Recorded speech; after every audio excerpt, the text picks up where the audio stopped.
Welcome to This Week in Impact, where we bring you some of the most interesting impact investing and sustainable finance stories of the week, as covered by Impact Alpha. I'm Brian Walsh. It's Thursday, October 17th. I'm joined today by Impact Alpha's editor, David Bank.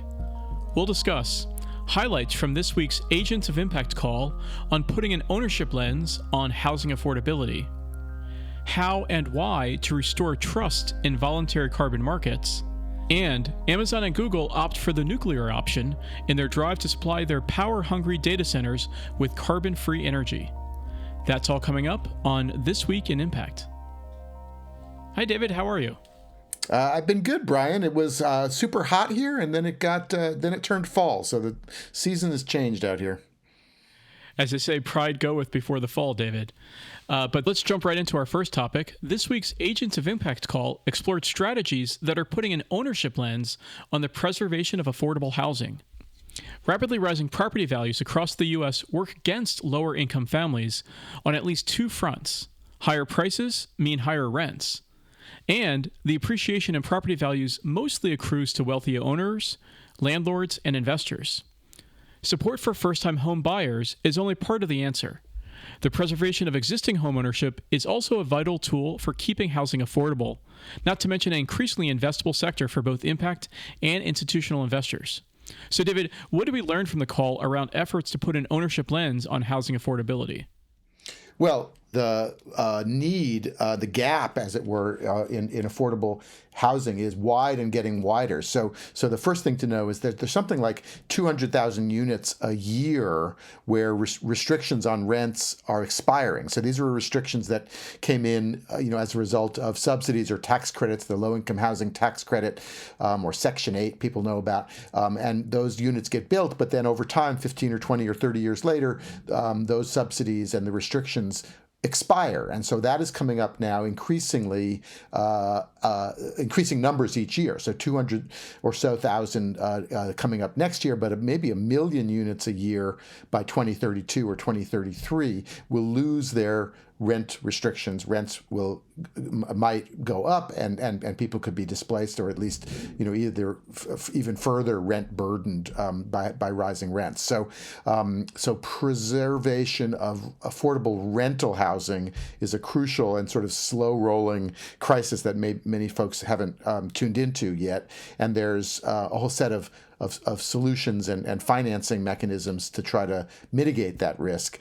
And then the other thing we dug into in this week's call was ways that you could actually mitigate that risk by transferring ownership to tenants in various ways. And that's where it really gets sort of interesting because, as you said, there you get both the preservation of the affordability, but you also give folks a stake in that appreciation and get them into the housing market and the equity appreciation market in general and start building some wealth.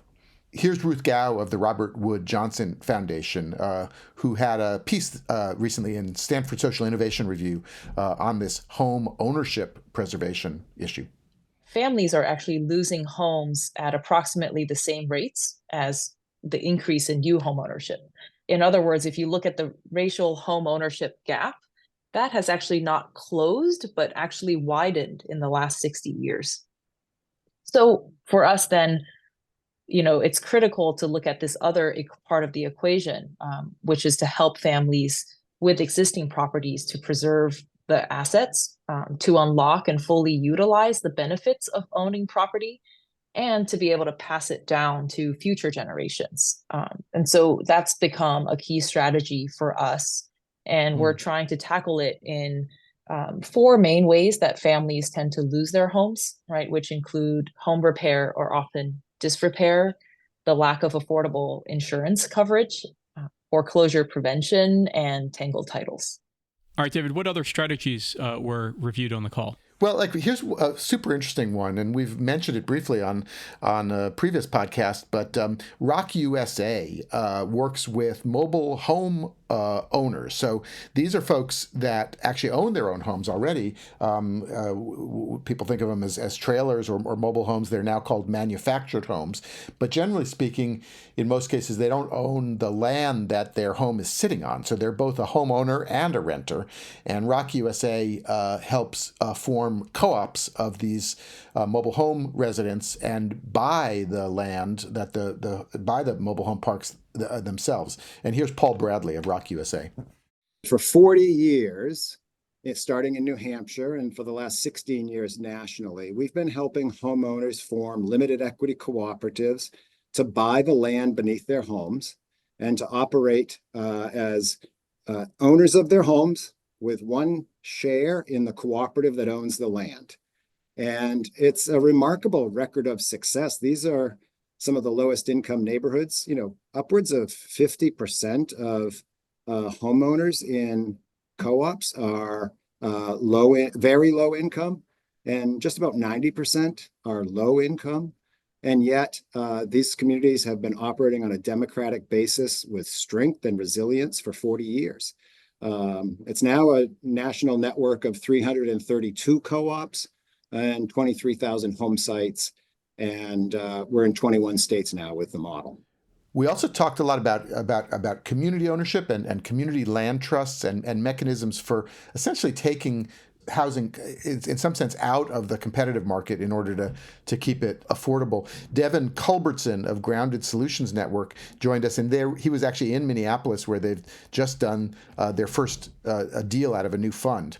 So we invested alongside a couple of other nonprofit GP and asset managers with about a half a dozen philanthropic organizations here in the Twin Cities, and acquired that portfolio of 283 units 2 weeks ago. So that was our first investment. We are now looking at leaning into our role now that we've closed, which is really about transitioning as many of those homes as possible into the 7 land trusts that are here in the Twin Cities. About 195 of those 283 are in the footprints of those 7 CLTs. So we're starting right away to move those into ownership.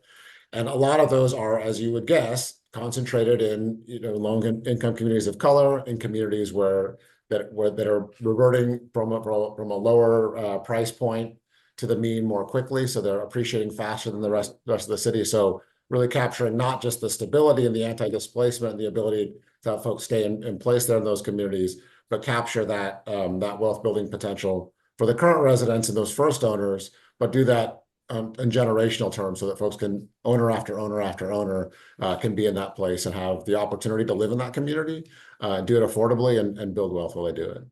So I understand many of those owners accrue equity that can then be used to buy homes on the open market.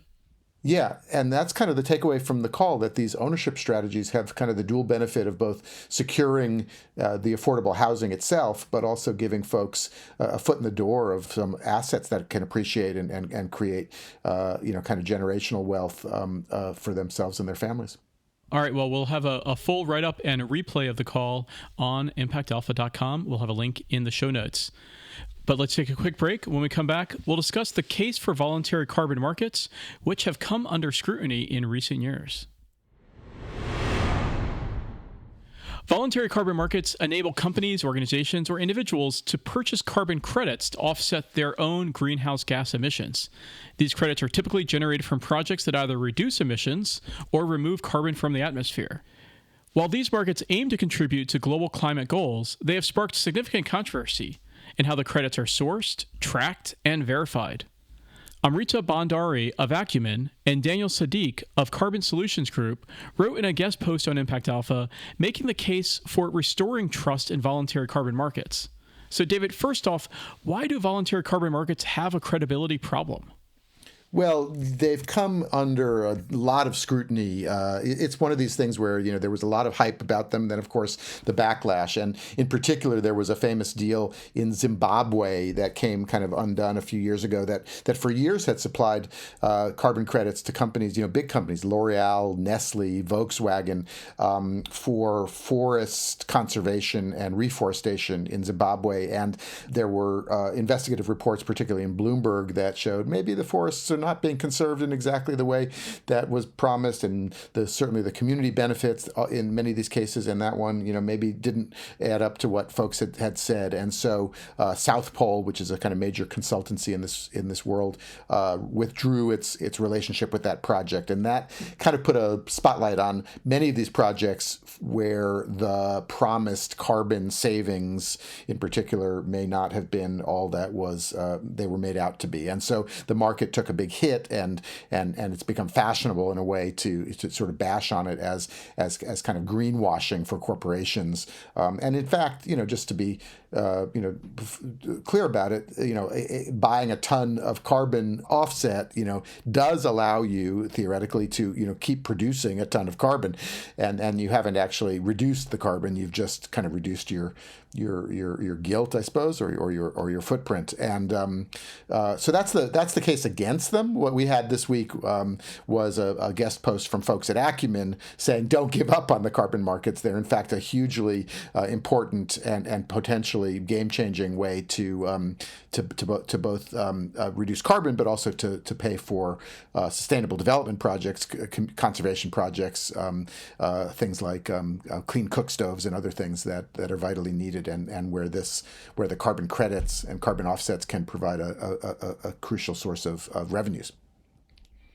Yeah, so it's not throwing out the baby with the bathwater there. So why would abandoning the voluntary carbon market be a setback in efforts to combat greenhouse gas emissions?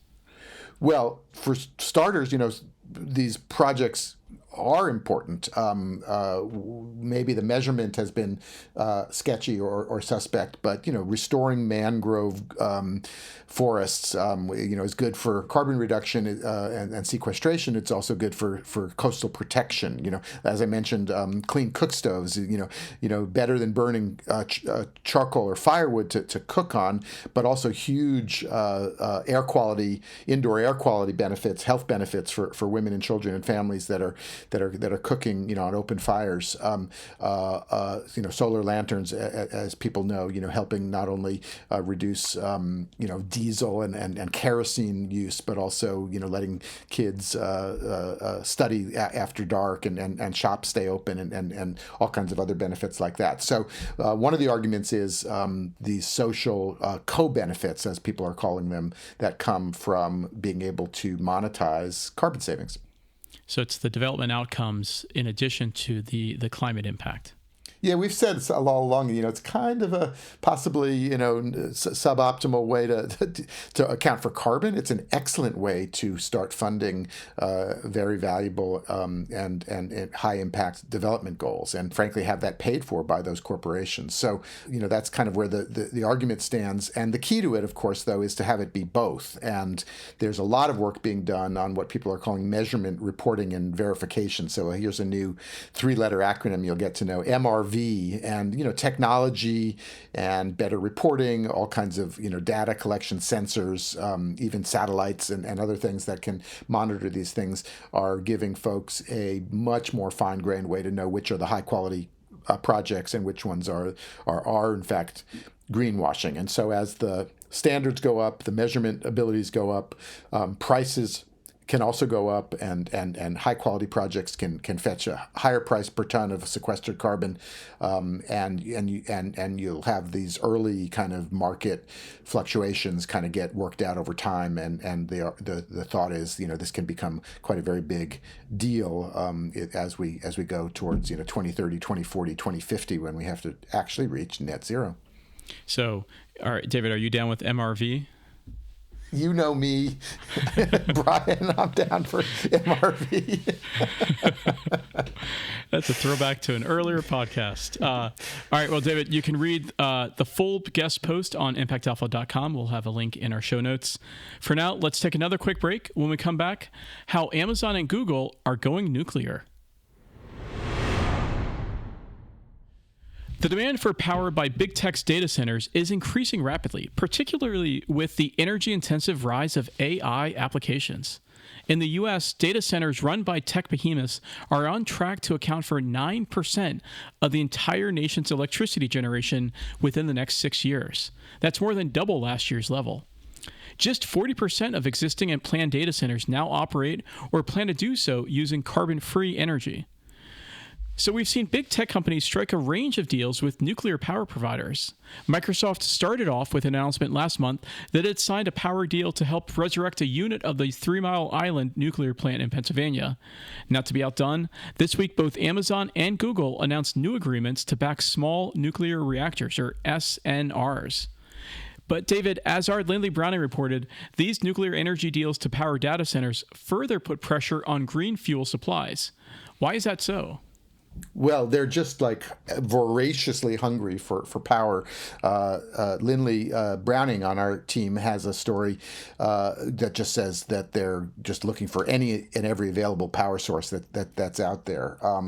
AI wants power, AI gets what it wants. And so it's becoming one of the sort of, ironies of the age that AI is going to be the resurrection of nuclear. And the driver here is really because these companies want super reliable and stable power for their AI data centers. And I think the kind of climate change benefit is just a little bit added bonus.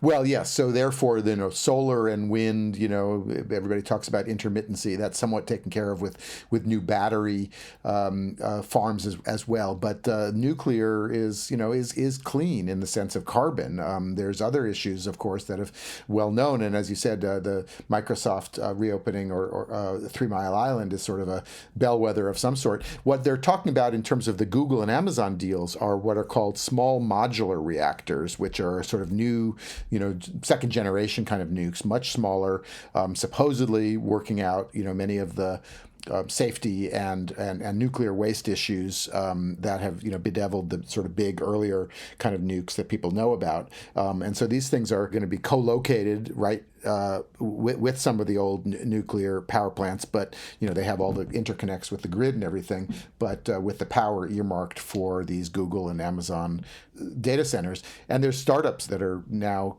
getting these offtake agreements, these 20-year power purchase agreements, which will go a long way to kind of financing this new industry. So there is kind of this symbiotic relationship now between the AI growth and these small modular reactor companies. Yeah, and really, I think the key here is that these are all TBD. That means to be developed. That's going to be the watchword here. So they're not Amazon, Microsoft, and Google are not purchasing nuclear power right now today, but they are signing commitments to purchase them in the future that will help jumpstart this reemerging nuclear industry in the U.S. Yeah, well, these offtake agreements in general and power purchase agreements are only sort of one flavor of them, but these offtake agreements have been very important in all kinds of decarbonization efforts. In fact, Microsoft even signed up to take delivery of fusion power from a fusion startup. And fusion, unlike these technologies, fusion, has never actually been proved to actually work yet. So, but it does help the startups to have a big corporate customer promising to buy the stuff once you can produce it. So, in other contexts, these kind of offtake agreements we've said are very important to kind of providing that early financing to commercialize these technologies, and small modular reactors is just the latest. Yeah, it's priming the market, priming the pump here. Yeah, demonstrating demand, and these are major installations, and will require lots of capital, and you don't want to pay for that with expensive venture capital, equity capital. You want to pay for that with good old fashioned revenues, and so what Google and Amazon are promising is future revenues. I will say that the companies want to get in on both sides of it. So Amazon also did buy into X Energy in an investment round. So it's as it did with its Rivian delivery trucks, both as the buyer and also the investor. Yeah, that's an interesting point. And it's also interesting to point out that there's going to be taxpayer money as well within the form of loan guarantees to help these investments in these next generation nuclear power get off the ground. Yeah, you can call that subsidies. You can call that catalytic capital, but that's the way of many industries as they get formed. And there are climate benefits of this, and let's hope there's also social benefits to the AI. Indeed. You can read Lindley's article on impactalpha.com. We'll also have a link in our show notes. But that's going to do it for now for This Week in Impact. Thank you, David. Thank you, Brian, as always. And thank you all for listening. This Week in Impact is a production of Impact Alpha and part of the Impact Alpha Podcast Network. Smart conversations by and for impact investing professionals. For more exclusive stories about the world of impact investing and sustainable finance, join thousands of other agents of impact by subscribing. Just go to impactalpha.com/subscribe for full access. If you like the show, please subscribe to this podcast wherever you listen and be sure to leave us a 5-star rating. It really helps other people discover. Thanks as always to our producer extraordinaire, Isaac Silk. For David Bank, I'm Brian Walsh. We'll see you next week for more Impact.